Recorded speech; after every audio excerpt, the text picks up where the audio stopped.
നമസ്കാരം. ഇന്നത്തെ നമ്മുടെ വീഡിയോയിൽ ഉൾപ്പെടുത്തിയിരിക്കുന്നത് നമ്മുടെ വാഹനത്തിൻ്റെ പല പ്രാവശ്യമായിട്ട് ഇതിനെക്കുറിച്ച് വീഡിയോ ചെയ്തിട്ടുണ്ട് എങ്കിൽ കൂടിയും ഈ കാണുന്ന ഷവർലെറ്റിൻ്റെ തവേര, അതുപോലെ തന്നെ മറ്റ് വാഹനങ്ങൾ ഇന്നോവ ആണെങ്കിലും സൈലോ ആണെങ്കിലും അതിൽ തുടങ്ങിയിട്ട് MPV, MUV, SUV സെഗ്മെൻറ്റിൽപ്പെട്ട ഏതൊരു വാഹനമാണെങ്കിൽ കൂടിയും പീരിയോഡിക്കലായിട്ട് നമ്മുടെ വാഹനത്തിൻ്റെ റബ്ബർ ഹോസും അതുകൂടാതെ കൂളൻറ്റും റീപ്ലേസ് ചെയ്യാത്ത പക്ഷം എൻജിൻ്റെ ഭാഗത്തു നിന്നും മറ്റ് മെക്കാനിക്കൽ ഭാഗത്തു നിന്നും നല്ല രീതിയിൽ പണികൾ വരുവാനായിട്ടുള്ള സാധ്യത കൂടുതലാണ്. അപ്പോൾ അതിൻ്റെ കാര്യം പ്രധാനമായിട്ടും എടുത്തു പറയുന്നതിന് മുന്നേ ആയിട്ട് നമുക്ക് ഈ ഒരു വീഡിയോ കണ്ടുപോക്കാം.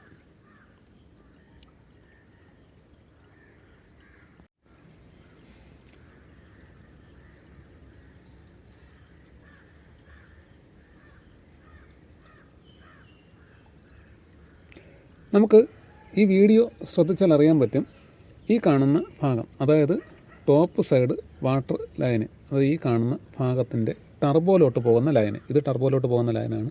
ഈ ലൈന് പൊട്ടിയിട്ടുണ്ട്.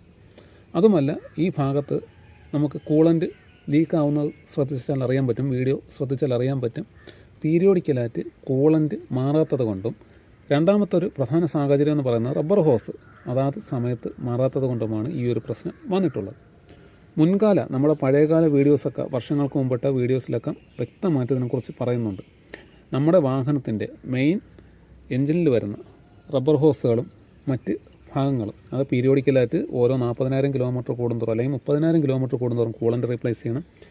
2 ലക്ഷം കിലോമീറ്റർ അല്ലെങ്കിൽ 10 വർഷം പഴക്കമുള്ള വാഹനമാണെങ്കിൽ നിർബന്ധമായിട്ടും ഈ കാണുന്ന റബ്ബർ ഹോസ്, ചില വാഹനത്തിന് 10 റബ്ബർ ഹോസ് വരുന്നുണ്ട്, ചില വാഹനത്തിന് 12 വരുന്നുണ്ട്, ചില വാഹനത്തിന് 8 വരുന്നുണ്ട്. പല വാഹനത്തിനും പല രീതിയാണ് കാണുന്ന റബ്ബർ ഹോസുകളും. അതുകൂടാതെ ഈ ഓയിൽ കൂളർ ലൈന്, മെറ്റൽ പൈപ്പുകളിലോട്ട് പോകുന്ന ലൈന്, ഇതൊക്കെ പെട്ടെന്ന് കുറച്ച് നാൾ കഴിയുമ്പോൾ പീരിയോഡിക്കലായിട്ട് നമ്മൾ വാഹനത്തിൽ കൂളൻ്റ് മാറാത്ത പക്ഷം ഇതൊക്കെ ദ്രവിച്ച് പോകാനായിട്ടുള്ള സാധ്യതയുണ്ട്. അതുപോലെ തന്നെ ഈ കാണുന്ന ഭാഗമെല്ലാം ബഡ്ജായിട്ട് വരാറുണ്ട്.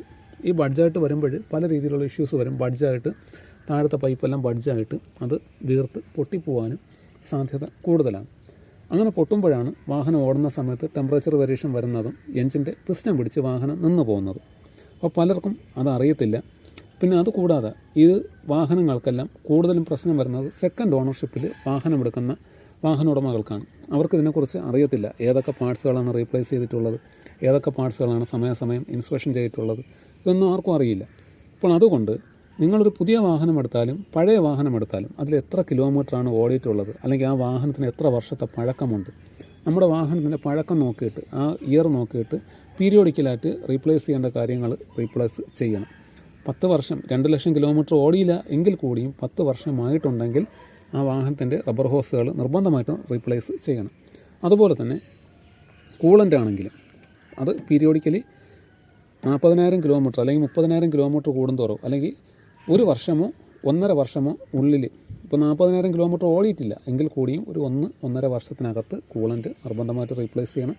അതുപോലെ തന്നെ ഈ കാണുന്ന ഫ്ലൂയിഡ് സെക്ഷനെല്ലാം അതും പീരിയോഡിക്കലായിട്ട് റീപ്ലേസ് ചെയ്യേണ്ടതാണ്. അതായത് ബ്രേക്ക് ഓയിൽ, ക്ലച്ച് ഓയിൽ, അതുകൂടാതെ പവർ സ്റ്റിയറിങ്ങിൻ്റെ ഓയിൽ, കൂളൻ്റ്, എൻജിൻ ഓയിൽ, പിന്നെ വരുന്നത് ബാറ്ററിയുടെ വാട്ടറിൻ്റെ ലെവൽ, പിന്നെ വിൻഷീൽഡ് ഗ്ലാസ് ക്ലീനർ, ഇത്രയും കാര്യങ്ങൾ അത് പീരിയോഡിക്കലായിട്ട് റീപ്ലേസ് ചെയ്യേണ്ടതാണ്. അതുകൂടാതെ തന്നെ പിന്നീട് വരുന്നത് നമ്മുടെ വാഹനത്തിൻ്റെ ബെൽറ്റ്, AC പവർ സ്റ്റിയറിംഗ് ബെൽറ്റും ഓൾട്ടർനേറ്റർ ബെൽറ്റും, ഇത്രയും കാര്യങ്ങൾ പ്രധാനമായിട്ടും ശ്രദ്ധിക്കേണ്ടതാണ്.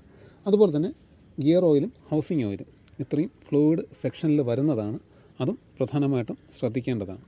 ഓക്കെ, നമ്മുടെ ചാനലിൽ ഇതിനെക്കുറിച്ചെല്ലാം ഡീറ്റെയിൽഡ് ആയിട്ടുള്ള വീഡിയോ മുൻകാലങ്ങളിൽ പോസ്റ്റ് ചെയ്തിട്ടുണ്ട്. പക്ഷേ ഇപ്പോൾ ഇത് പ്രധാനമായിട്ടും ചെയ്യുവാനായിട്ടുള്ള കാര്യമെന്ന് പറയുന്നത് പല വാഹന ഉടമകളും സെക്കൻഡ് ഓണർഷിപ്പിൽ വാഹനം എടുത്തിട്ട് പല രീതിയിലുള്ള ഇഷ്യൂസും തകരാറുകളും വന്ന സ്ഥിതിക്കാണ് വീണ്ടും ഇതുപോലൊരു വീഡിയോ ചെയ്തത്.